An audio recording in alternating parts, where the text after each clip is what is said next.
తెలంగాణ వచ్చిన తర్వాత కేసీఆర్ గారు ముఖ్యమంత్రి అయిన తర్వాత మేము వచ్చిన తర్వాత ఉన్నటువంటి మహబూబ్ నగర్ ప్రజలు కానీ ప్రజా అవసరాలు కానీ వలస కూలీలకు అడ్డగా ఉన్నటువంటి ఈ మహబూబ్ నగర్ ఎటు చూసినా తుమ్మ చెట్లు, కంపతారు చెట్లు, పేదరికము, బొంబాయి బస్సులు, దుబాయ్ ఇవి తప్ప ఏమి కనిపించేవి కావు.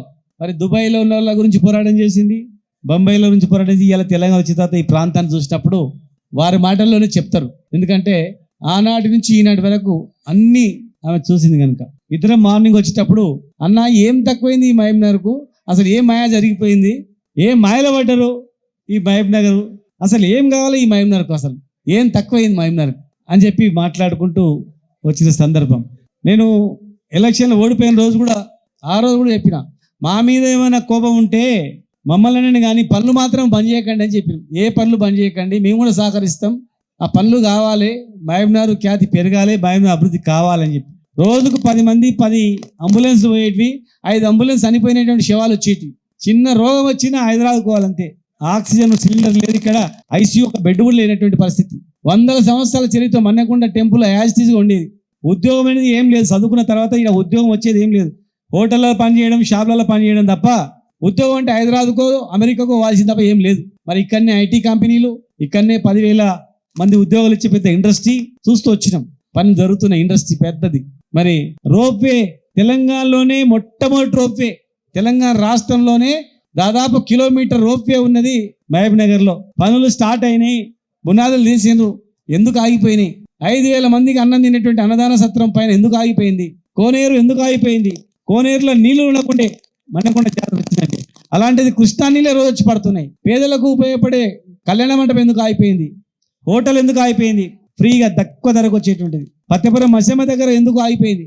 హాస్పిటల్ 8-9 నెలల్లో 6 అంతస్తులు 1000 పడకల హాస్పిటల్. ఈ హాస్పిటల్ వల్ల ప్రైవేట్ హాస్పిటల్ కూడా ఏమి నష్టం జరగదు. పేదలు పైసలు కట్టలేని వాళ్ళు గవర్నమెంట్లో పోయి బతుకుతారు, డబ్బులు ఉన్న వాళ్ళు ఎట్లా ప్రైవేట్కి పోతారు. ప్రైవేట్ హాస్పిటల్కి ఎలాంటి చిన్న నష్టం కూడా జరగదు. అది పేదల ప్రాణాలు పోకుండా, పైసలు లేని వాళ్ళు పైసలు లేకుండా చచ్చిపోయేటోళ్ళు, అలాంటి వాళ్ళు గవర్నమెంట్ హాస్పిటల్ ఇట్లా చాలా ఉన్నాయి. దాదాపు 150 కోట్ల పనులు మున్సిపాలిటీ మా చైర్మన్ గారు అన్ని ఆపమన్నారని చెప్పారు. పనులన్నీ ఆపేసేయండి అన్నారని. మున్సిపాలిటీ పనులన్నీ ఆగిపోయినాయి, టెండర్ అయిపోయి పని అయ్యేటివి.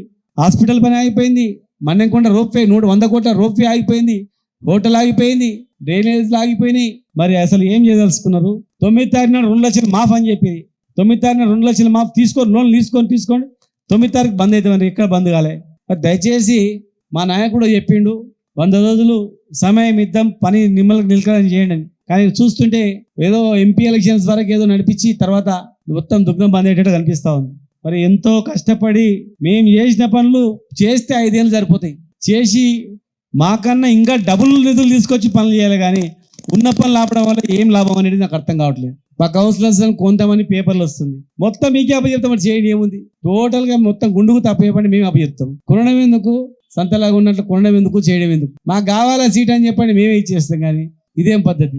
నిన్న ఒక ప్రైవేట్ కార్యక్రమానికి మహబూబ్నగర్ జిల్లాకు విచ్చేసినటువంటి కల్వకుంట్ల కవిత గారు ఆ సందర్భంగా వారి కార్యకర్తలను ఉద్దేశించి మాట్లాడుతూ మాజీ మంత్రి శ్రీనివాస్ గౌడ్ గారు మరియు కవిత గారు కాంగ్రెస్ పార్టీ పైన, మా పరిపాలన పైన కొన్ని కామెంట్స్ చేయడం జరిగింది. నిన్న వారిరువురు చేసినటువంటి కామెంట్స్ ను కాంగ్రెస్ పార్టీ తీవ్రంగా ఖండిస్తుంది. అవివేకమైనటువంటి, అనాలోచితమైనటువంటి కామెంట్స్ గా దాన్ని అభివర్ణిస్తా ఉన్నాం.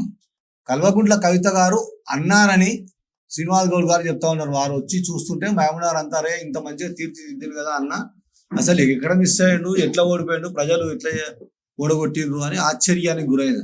ప్రజలు మోసపోలేదు. మీ శ్రీనివాస్ గౌడ్ చేసినటువంటి మోసాలకెళ్ళి, ఆయన చేసినటువంటి అభివృద్ధి పేరు మీద చేసినటువంటి డ్రామాలకెళ్ళి, ఒక మాయాజాలంలోకెళ్ళి బయటపడ్డారు. మేము కాంగ్రెస్ పార్టీ కార్యకర్తలందరూ కూడా ఆ డ్రామాలకెళ్ళి బయటపడే విధంగా మేము పనిచేసినాము. వారు ఓడిపోయారు, మేము గెలిచినాం. అంతే తప్ప ఇక్కడ ప్రజలు తప్పుదో పట్టింది లేదు. ప్రజలను మేము ఎవరం కానీ, మీడియా కానీ ఎవరం కానీ మిస్గైడ్ చేసింది లేదు. ఈ నిజాన్ని కవిత గారు తెలుసుకోవాలి.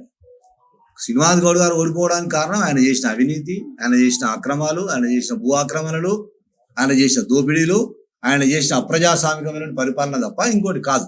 ఆ తర్వాత శ్రీనివాస్ గౌడ్ గారు మాట్లాడుతూ, నేను ఆ రోజే చెప్పిన భయ కోపం ఉంటే నన్ను ఏమైనా చేయండి, అంతేగాని అభివృద్ధిని ఆపకండి అని అన్నాడు.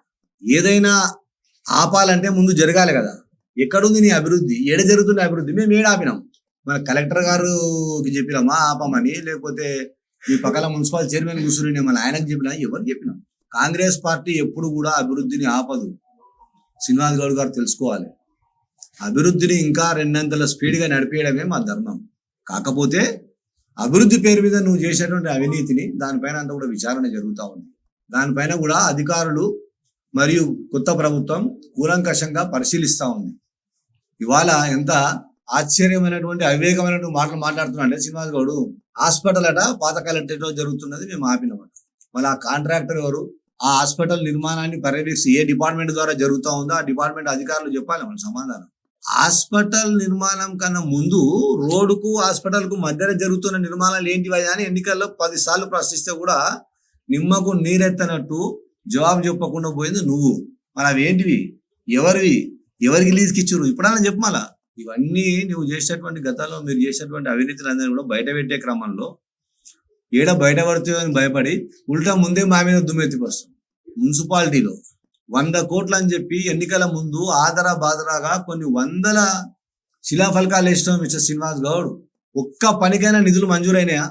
ఒత్తిడి చేసి నీ రాజకీయ లబ్ధి కొరకు కాంట్రాక్టర్లను ఒత్తిడి చేసి అధికారులను ఒత్తిడి చేసి శిలాఫలకాలు వేయించుకున్నావు. కానీ ఆ తర్వాత మేము అధికారానికి వచ్చిన తర్వాత తెలుసుకుంటే మున్సిపాలిటీలో నువ్వు వేసిన మున్సిపాలిటీలో కానీ ఎక్కడైనా సరే నువ్వు అభివృద్ధి అని చెప్పి వేసేటువంటి శిలాఫలకాలు ఏ దానికి కూడా 1 రూపాయి కూడా శాంక్షన్ కాలేదు.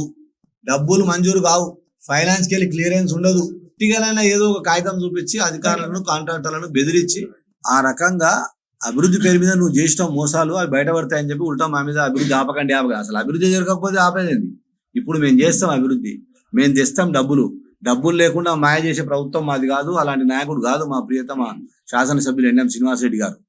కనుక నిన్నగాక మొన్న ఓడిపోయి ఇంకా నెల దాటక ముందే మరి అధికారం యొక్క కళ్ళకి నెత్తికి ఎక్కినే కదా, అది పోవడానికి కొంత టైం బట్టి ఆ కన్ఫ్యూజన్ లో తట్టుకోలేక పిచ్చి పిచ్చి మాటలు మాట్లాడుతున్నాడు శ్రీనివాస్ గౌడ్ గారు. కొంచెం సంయమనం పాటించండి. 100 రోజుల తర్వాత మాట్లాడదాము ఈ 6 గ్యారెంటీల మీద. 1 year తర్వాత మాట్లాడదాం నీ అవినీతి మీద. ఎట్ట ప్రూఫ్స్ వస్తాయి, ఏమేమి వస్తాయి, అన్ని వస్తాయి. కనుక అనవసరం. తర్వాత ఏమంటాడు? ఆయన ఉన్నప్పుడు అంట రోజుకు 10-20 అంబులెన్సులు తిరుగుతున్నాయంట, ఇప్పుడు తిరుగుతలేమంట. అంటే దాని అర్థం ఏంది? కొంచెం కామన్ సెన్స్ ఉందండి. అంబులెన్స్లు ఎప్పుడు తిరుగుతాయి? ప్రమాదం అయితే, ఆరోగ్యం బాగాలేకపోతే హూటాహూటిని ఒక పేషెంట్ తీసుకోపోయినా తిరుగుతాయి. ఇప్పుడు తిరుగుతలేవు అంటే యాక్సిడెంట్లు అయితే లేవు, ప్రమాదాలు లేవు, హూటాహూటి ప్రజలందరూ ఆరోగ్యంగా ఉన్నారు, మనశ్శాంతిగా ఉన్నారు, తృప్తిగా ఉన్నారు, ఆనందంగా ఉన్నారు. అంబులెన్స్లకు పని లేదు. అది కూడా బాధనా? మా కౌన్సిలర్ గారు ఆనంద్ గౌడ్ గారు మాట్లాడుతూ చెప్పి ఒక ఇంటర్వ్యూలు చెప్పారు. ఆయనకంట ఎంతమందికి బల్ల తీయాలి ఊర్లో అంటే 5 మంది బల్ల. అదే 5 మంది ఎలా? 10 మంది అంటే పోయి హాస్పిటల్లో ఫోటో దిగొస్తున్నా అంటున్నా అని చెప్పి ఆయన దగ్గర సంసారం చేసి 10 ఏళ్ళు ఆయనే చెప్పిడుగా. ఈ బాధ ఉన్నట్టుంది. అరే అంబులెన్సులు తిరుగుతలేవు, ఎవరు చచ్చిపోతలేరు, ఎవరికి రోగం వస్తలేదు అని. కనుక నాది సీనన్న నీకు చాలా ప్రేమతోన గౌరవంతోన ఒక చిన్న సలహా ఇస్తున్నా. ఆ విపాసన అని అవన్నీ హైదరాబాద్ చుట్టుపక్కల చాలా ఉన్నాయి మెడిటేషన్ సెంటర్లు. 1 నెల రోజులు ఒక మెడిటేషన్ సెంటర్లు అడ్మిట్గా నీ నెత్తికెక్కినటువంటి అధికార దాహము, ఆ ప్రౌడు అదంతా పోతుంది. అసలు మనిషి అంటే ఏంది అని అర్థం చేసుకోవాలంటే నా మాట విను.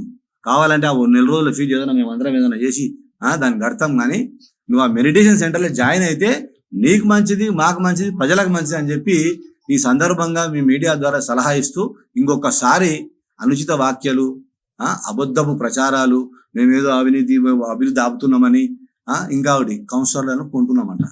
అరే ఏమన్నా ఉన్నదా? ఆ గురువించ నీతి చెప్పినట్టుంది ఇది. గతంలో నువ్వేం చేసినావు? ఎంతమంది మా కౌన్సిలర్లు తీసుకున్నావు? మీ కేసీఆర్ ఎంతమంది ఎమ్మెల్యేలు తీసుకున్నాడు? మీరు కౌన్సిలర్ ఎవరిని పిలుస్తలేం, ఎవరిని కలుపుకుంటలేం. కనుక మాట్లాడితే ఇంకా ఘోరమైనటువంటి మాటలు వెళ్తాయి. ఏదైనా కూడా కొంత సంయమనం పాటించండి. కౌన్సిలర్లు వాళ్ళ ఆత్మగౌరవం కొరకు వాళ్ళు ఏదో ప్రయత్నం చేస్తూ ఉన్నారు. వాళ్ళు చేసే పని వాళ్ళు చేస్తారు. మీరు చేయలేదా గతంలో? మీరు వాళ్ళని గౌరవించలే, మనుషులుగా కూడా గుర్తించలే, కౌన్సిలర్గా కూడా గుర్తించలే. ఆ ఆక్రోషంతోన, ఆ బాధతోన వాళ్ళు స్వేచ్ఛగా బ్రతకాలనుకుంటారు. వాళ్ళ పని వాళ్ళు చేస్తున్నారు. దాన్ని రాజకీయానికి ఆపాదించాలని చూస్తే మాత్రం చాలా తప్పు అది. ఇప్పుడు ఈయన మాట్లాడతాడు ప్రజాస్వామ్య విలువలు. ప్రజలకు అందరికీ అర్థమవుతుంది, ప్రజలకు అందరికి తెలుసు, ప్రజలు కూడా ఎదురు చూస్తారు. తొందర అన్ని మారింటే బాగుండే, మున్సిపాలిటీ ఇంకోటి అన్ని మారాలనేది ఎదురు చూస్తారు ప్రజల అభిష్టం మేరకే జరుగుతుంది. ఏం జరిగినా నువ్వేం ఫిగర్ చేయకు, నా మాట విని ఏదైనా మెడిటేషన్ సెంటర్లో జాయిన్ అయితే మంచిదని చెప్పి సలహా చెప్తా ఉన్నాను. Thank you.